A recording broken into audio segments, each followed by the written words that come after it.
বন্ধুরা, আমাদের আমিরচাঁদ ভাই আসছে, রাস্তায় পানি আছে।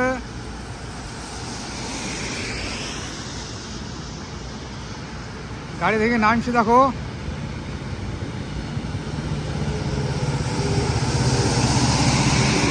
এধারে পানি মারার কাজ চলছে। হ্যাঁ, সব নোংরা নোংরা শরীর ফেলছে রাস্তা থেকে। দেখো গাইজ, রাস্তায় কত পানি আছে দেখো, পানি নামছে না। তার জন্য আমাদের আমিরচাঁদ ভাই একটু সমাজ সেবা করছে। হ্যাঁ,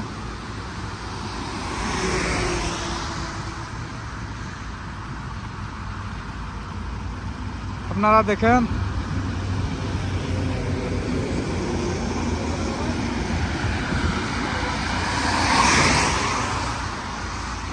এই যে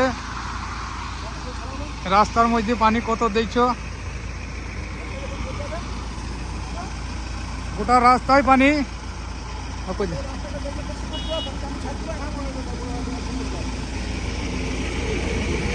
এভাবে সবাই সমাজে কাজ করতে থাকবে ভাই।